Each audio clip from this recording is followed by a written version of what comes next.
అహాబు రాజు యెజెబెల్ను పెళ్లి చేసుకుని బయలుదేవతను పూజించడం, వాటినే మ్రొక్కడం ప్రారంభించారు. అలాగే ఇశ్రాయేల్ ప్రజలందరూ కూడా దేవుణ్ణి త్రోసివేసి బయలుకు మొక్కడం ప్రారంభించారు. ఇది యెహోవాకు కోపం పుట్టించిన కార్యం. అప్పుడు దేవుడు ఏలియాను అహాబు దగ్గరికి వెళ్ళి ప్రకటించమంటారు. ఏలియా వెళ్ళి, ఎవని సన్నిధిని నేను నిల్చున్నానో యెహోవా జీవముతోడు నా మాట ప్రకారముగాక ఈ సంవత్సరంలో మంచైనో వర్షమైనో పడదని ప్రకటిస్తారు. అయితే ఇక్కడ ఆయన ఎవని సన్నిధిని నేను నిల్చున్నానో అని చెప్పడంలో ప్రతి నిత్యము ఆయన సన్నిధి ఏలియాకు ఉంది అని అర్థమవుతుంది. అంతేకాదు యెహోవా జీవముతోడు అని అనడంలో ఆయన యొక్క ధైర్యం మనకి ఇక్కడ తెలుస్తుంది. ఒక్కడే దేవుడైన దేవుణ్ణి మిగతా దేవతల్లో ఒకటిగా చేయడం ఏలియా తట్టుకోలేకపోయాడు. నిజదేవుడైన యెహోవా దేవుణ్ణి వదిలేసి విగ్రహాలను పూజించడం, వాటికి బలిపీఠాలు కట్టడము ఏలియాకు అస్సలు భరించలేకపోయాడు. దేవునికి అయిష్టమైన అసహ్యమైన కార్యాల్లో విగ్రహారాధన ఒకటి. అందుకే దేవుడు ఏలియాను కాబట్టే అతనికి అహాబు ద్వారా యెజెబెల్ ద్వారా ప్రాణ నష్టం ఏర్పడుతుంది అని గ్రహించిన దేవుడు అతనికి ప్రత్యక్షమై కెరీతు వాగు దగ్గర దాగి ఉండుము అని చెప్తారు.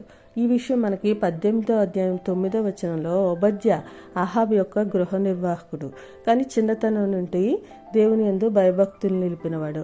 అతడు చెప్తాడు, అహాబు నిన్ను చిక్కించుకోవడానికి దూతలను పంపించిన జనం ఒకటైనా లేదు, రాజ్యం ఒకటైనా లేదు. దీనికి అహాబు ఏలియాను చంపాలనే ఉద్దేశంలో ఉన్నాడని మనకి తెలుస్తుంది. అందుకే అహాబు వెతుకని ప్రదేశంలో ఏలియాను ఉంచాడు, అదే కెరీతు వాగు. అతనికి ఆహారం తేవడానికి కాకోలములను ఆజ్ఞాపించడము, కెరీతు వాగు దగ్గర నీరు త్రాగుటకు అతనికి ఏర్పాట్లు చేశాడు. ఏలియా యెహోవాయే దేవుడు అని బయలుకు ఎలాంటి శక్తి లేదని ఏలియా ద్వారా దేవుడు నిరూపించాలి. అందుకే దేవుడు మానవాతీతమైన రీతిలో ఏలియా అవసరాలు సమకూర్చాడు. సృష్టిపై దేవుని సర్వాధిపత్యం ఇక్కడ మనకు బయలుపడుతుంది. తనకిష్టమైన ఏ విధానాన్ని అయినా ఆయన ఉపయోగించుకుంటాడు. దేవుడు వ్యక్తుల చేత ఏదైతే చేయించాలనుకుంటాడో దానికోసం వారిని పరిపూర్ణంగా తీర్చిదిద్దుతాడు. అందుకే దేవుడు విగ్రహాలు ఏమీ చెయ్యలేవు అని ఏలియా ద్వారా దేవుడు నిరూపించాలనుకున్నాడు. అందుకే ఏలియాను కెరీతు వాగు దగ్గర భద్రంగా దాచిపెట్టాడు. ఏలియా తరువాత కర్మేలు పర్వతం మీద అగ్ని కురిపించవలసి ఉంది. అంతటి పెద్ద కార్యం అక్కడ ఏలియా చేత చెయ్యించాలి. అలాగే ఏలియా కూడా అక్కడే జనులందరి చేత యెహోవాయే దేవుడు అని కేకలు వేసేలా చేశాడు. బయలుదేవతలను హతం చేశాడు. దేవుడు తాను ఎవరిని ఎలా వాడుకోవాలో తెలుసు, వారికి ఆపద సమయంలో ఎలా కాపాడాలో కూడా తెలుసు. కాకపోతే ఆయన దృష్టిలో మనం ఆయన ఆజ్ఞను పాటించేవారిగా ఉండాలి. ఏలియాను తను చంపాలనుకున్న రాజు దగ్గరికే వెళ్ళమన్నాడు.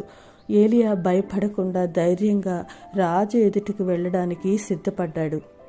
అంతేకాదు ఆ రాజుతో యెహోవాయే దేవుడు అని నిరూపించడానికి సిద్ధపడ్డాడు. అంతటి ధైర్యవంతుడు, యెహోవా మాటను తూచా తప్పకుండా